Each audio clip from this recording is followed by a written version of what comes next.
Good morning, everyone, and welcome to this week's episode of Veteran Central. I'm Christina Smith with Caliber Home Loans. And I am James.Trautz with eXp Realty. And we are here today in Sterling, Virginia, back at Starbucks. Yes, it's nice out, huh? Yes, it is. Yeah. It's a little bit breezy, but we finally don't have that cold, rainy, wet weather we've been having. I know, it's really nice. Yes, it is. So this morning we're going to talk a little bit about do's and don'ts of mortgage financing and some things that you need to be aware of when you get ready to buy a house and when you're in the process of getting a loan. So maybe you can start us out by telling us a couple of things that you should or should. Let's start with should not do. Should not do, yes. Okay. So some of the things that you should not do include things to do with your credit and your income. So you definitely don't want to do anything to ding your credit. So don't go buy a car. Because you also incur some debt on that, and that can mess with your debt to income ratio. And then also do not change your job. So if you're planning on purchasing a home, don't go out and quit your job the next week. Yeah. Especially if you are a W-2 employee, you do not want to go and decide that you want to start your own business the next week. So talk about the difference between a W-2 employee and a 1099 employee. That's what we call them, right? Right. So if you're a 1099 employee, you are self-employed, and that's going to take 2 years worth of proof of income. So we're going to have to verify your income for over 2 years to show that you're making that on a consistent basis. Okay. W-2, your salary generally, or you're an hourly, and it's income that is consistent. That's going to keep coming. And that's a lot easier to prove, right? Correct. It's a lot easier to prove.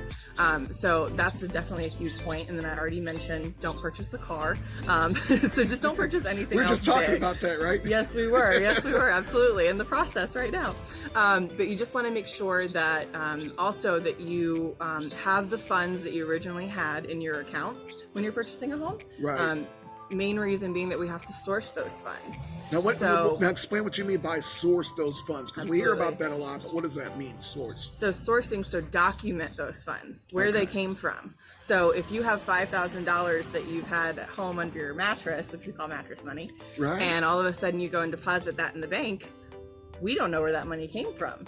Right. And, I might trust you and think that you're amazing, but to a underwriter, we have to actually source those funds. We actually have to document where they came from. Right. So make sure that you're putting your funds in the bank if you're planning on buying a house on a consistent basis. And the idea behind that is, I guess, the government, Big Brother, wants to make sure that we're not laundering money somehow. Exactly. Right? Exactly. Yes. And so that we're doing our due diligence and that we know where your funds are coming from.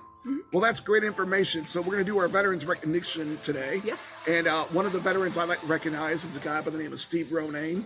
Steve is a guy that was with me on board the USS Spartanburg County. Sparkle C, the Super T is what we used to call it. Sparkle C, the Super T. And Steve and I were young second classes at the time. We were in Beirut. It was a very dark time for us. And he was always, first of all, he's a great professional. He retired as a Navy chief, highly decorated, great guy.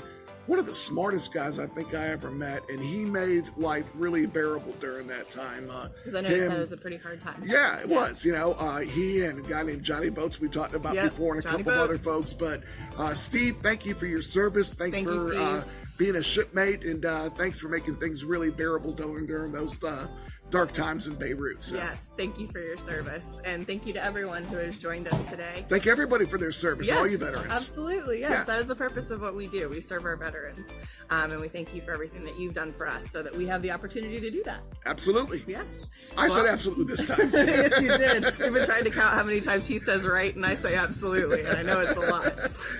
But thank you all for being here. I'm Christina Smith with Caliber Home Loans. You can reach me at 703-967-0459. And I'm James.Trautz with eXp Realty, 571-242-3668. Have a great day and a great week. Have a wonderful day, everyone.